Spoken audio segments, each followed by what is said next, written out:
Hey, y'all, I'm Bud Elliott, and this is Cover 3 College Football Summer School. We've done our research on the teams, and now we're bringing on the top team experts from the 24/7 Sports Network to help us fill in the blanks. Please follow us on Twitter at Cover 3 Podcast. That's Cover 3 Podcast. And leave us a 5-star review on Apple and Spotify. All right, class is in session. Hey, y'all, welcome back in to the Cover 3 Bud's College Football Summer School series, and I'm joined now by Aaron Gershon of CatsPause to talk, that's right, Kentucky. Aaron, welcome to the show, man. Appreciate you having me. I'm excited to talk a little Kentucky Wildcats. You guys are on quite a run there for the team you cover. 10 wins last year, legitimate top 25 level team in most of the power ratings. So maybe like a win, lucky, but still like not much. I mean, they went out there and pretty much earned it. What I assume Kentucky fans are riding high off that season, right? Absolutely, and you could argue they could have had another win or two in there. That's how good of a season it was. I think that Tennessee was obviously a really winnable game there, that 45-42 kind of just no defense type game, and Kentucky just has not been able to get by Tennessee even when they're better than them. So that's kind of been the one bugaboo there. But yeah, I mean, anytime you get 10 wins in these parts, it's only happened 4 times in program history, now 2 of the last 4 years.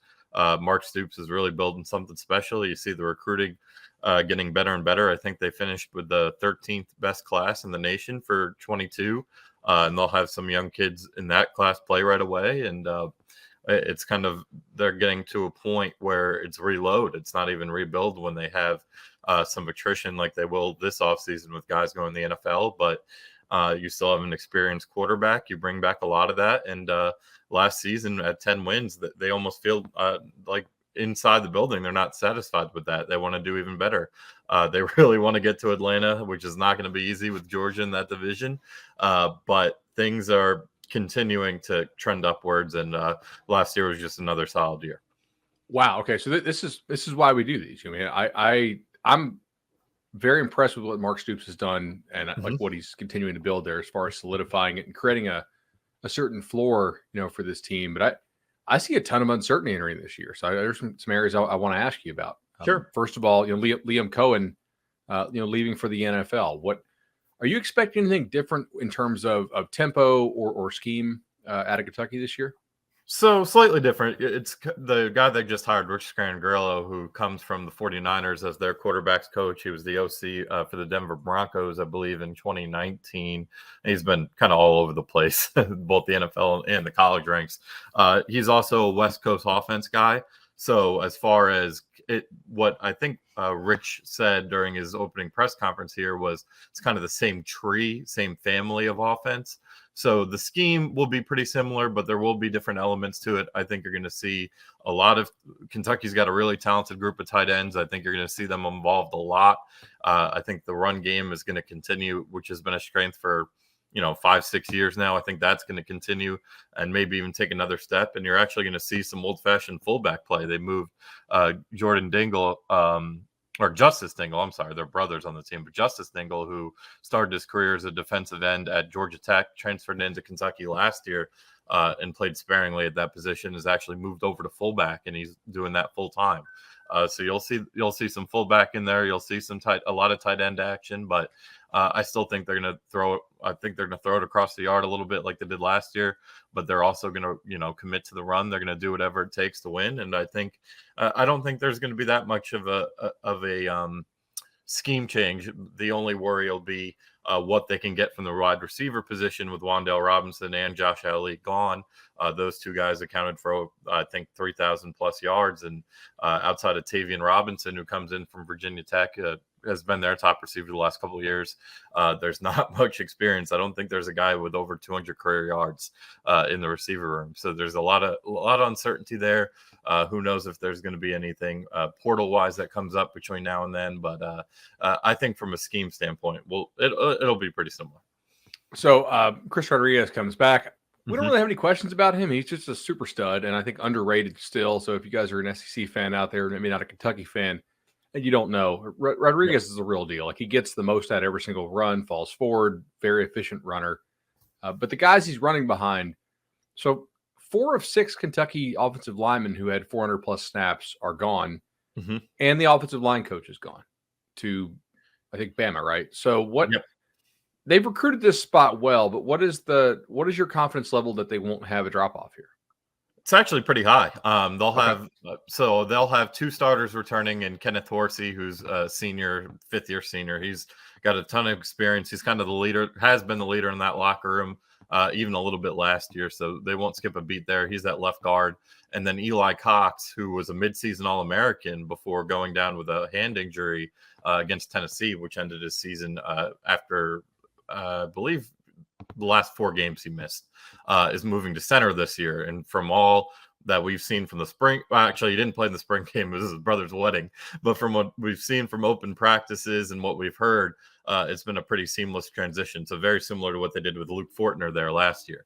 And then they have, they've recruited super, super well in the offensive line. A lot of 4-star, even Kayenta Goodwin is a 5-star from some services. So those guys are going to be kind of plug and play. And then as far as the coaches go, what we've learned this spring is Zach Yenser, the new hire. He comes from the 49ers. He's born in Kentucky and actually worked with the late John Schlarman, who kind of built this offensive line, and he was kind of the architect behind the big blue wall and all that.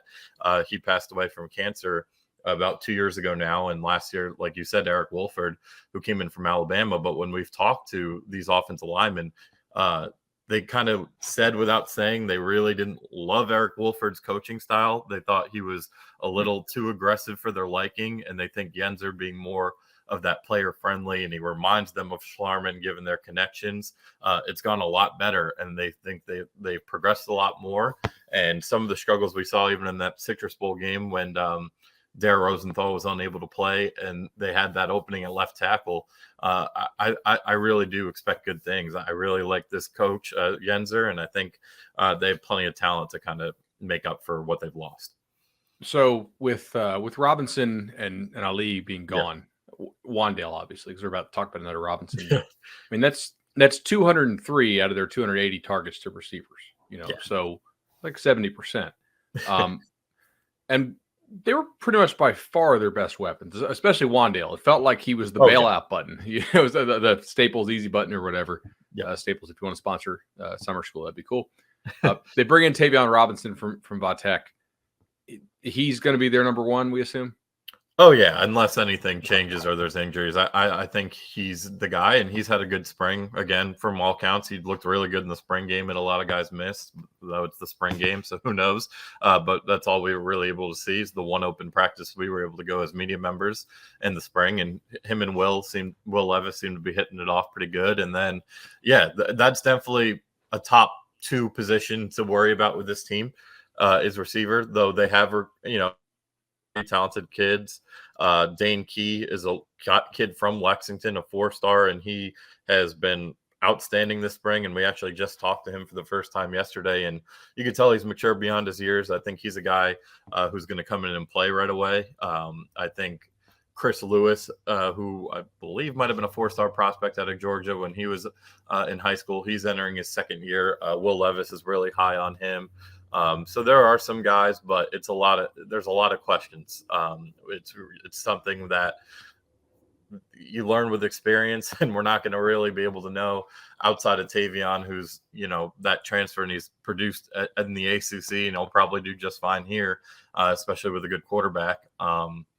It's hard to tell what is going to be of this wide receiver room, and it's definitely a valid concern when you go and try to project this team and how many games they can win. So one last question on the offense. Will Levis is being projected, like in some of these way too early mock drafts for 2023, as like a first round quarterback. And I'm looking at it, I'm like, okay, he's tall, he's got a big arm, and he's under 7 adjusted net yards per attempt against one of the easiest schedules in the SEC. Now, it's still an SEC schedule, but like by SEC standards, especially when you include the non-con, a relative cakewalk to maybe like what, like a South Carolina draws. Sure. Am I missing something there, or are they just projecting that he's taken another step? Because I felt like the wow throws, yes, but then just you don't get under 7 net yards per attempt with all his wow throws if you don't have some major downs as well. So I think it's a combination of things. I think that, one, he didn't come into Kentucky until the summer of last year. So he kind of got thrown right into the fire. He got here in July and he was the starter. So I think there was still some continuity that needed to be established. I think there needed to just be simply timing with his receivers that he didn't get. I think learning, the playbook, which obviously is altered this year. And he was actually a part of the decision-making process when it came to hiring an offensive coordinator, to show you how high Stoops is on him. So I think that was part of it. And I also think he was mechanically flawed a little bit. I think his footwork, and he's talked about this spring, his footwork wasn't where he wanted it to be. And that kind of led to some of the turnover issues. I think he threw 13 picks, but yeah, like you said, he has the wow throws. He has a great arm.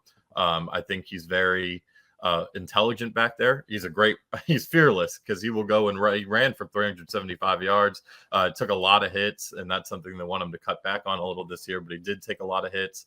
I think he had a 4 rushing touchdown game against Louisville. So he's a guy who can get outside the pocket even with that size and make things happen. So I think a year of continuity, getting to know the receivers in his room, is going to help. I think, the trust level that he knows he has now, that his teammates really seem to gravitate toward and love him. It's not kind of earning that trust like he was when he got in here last summer. So I think some comfort things might help.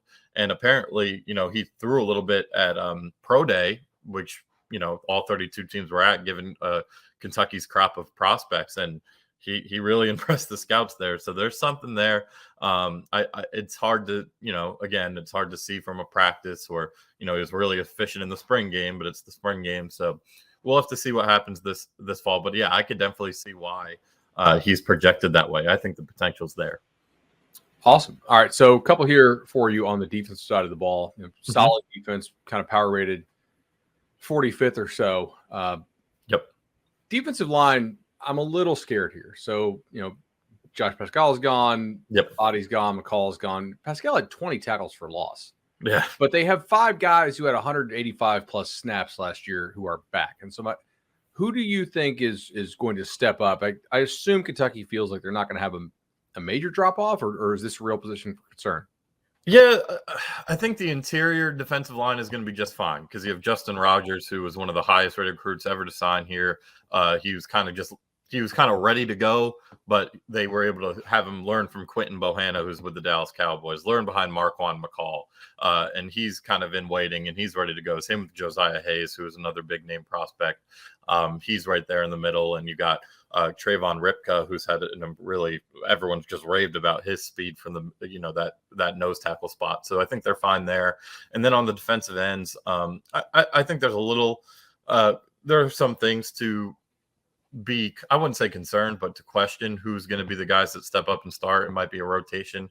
Guys like Samuel Anali, who was a 4-star guy. They flipped from Miami, the 2020 class. And they also got Darian Henry-Young, who transferred in from Ohio State. So we'll see what those 2 guys can bring. But when you look at the pass rushing, outside linebacker is loaded for Kentucky. You got JJ Weaver, who broke out a little bit last year, and he was still he played, I think, 8 or 9 months removed from tearing his ACL, so he wasn't even fully healthy, and he had a really, really solid year last year, and he's going to be a full go. And now I think in his 4th year of college. And Jordan Wright, who also was banged up a little bit last year, expected to be fully healthy. Same with Octavius Oxidine, who kind of plays that DN spot. So I think from the edge, they'll be fine. And at nose tackle, I think there may be some learning moments for guys like Rogers, Hayes, Ripka, who haven't started much, but the depth is there. That's a position where they feel really comfortable, and I do too with what they've got.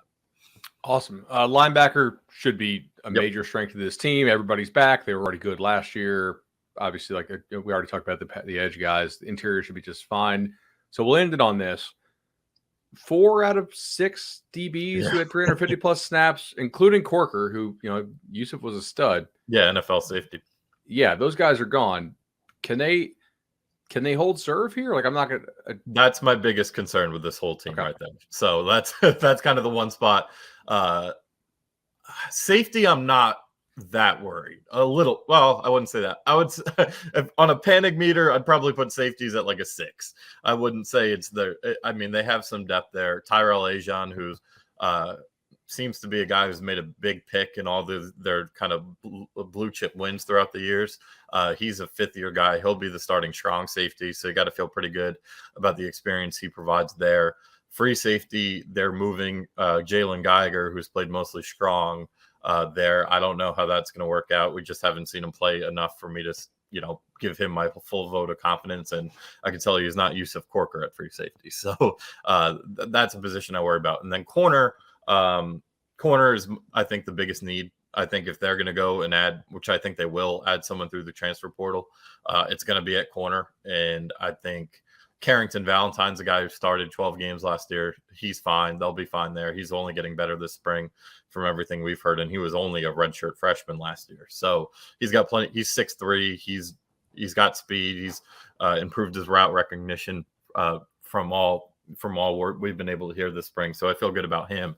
But after that, it's a huge drop off of whether it's an experience, a lot of youth. I mean, we're talking sophomores and freshmen. We're talking like true sophomores and freshmen. So that cornerback 2, cornerback 3, that's where you begin to have some concerns with this defensive backfield. But we'll see with the portal what that brings. And also you got to have confidence in the fact that, Mark Stoops is a defensive back coach, right? I mean, he started his coaching at, really his first major stop was Miami with Ed Reed and that 2001 team he was the DB's coach for. So it's kind of his specialty. During the open practice, you saw he was back there helping out the DB coaches. So you got to feel good about them being able to get coached up, but will they be ready to play and perform at a high level in the SEC come this fall?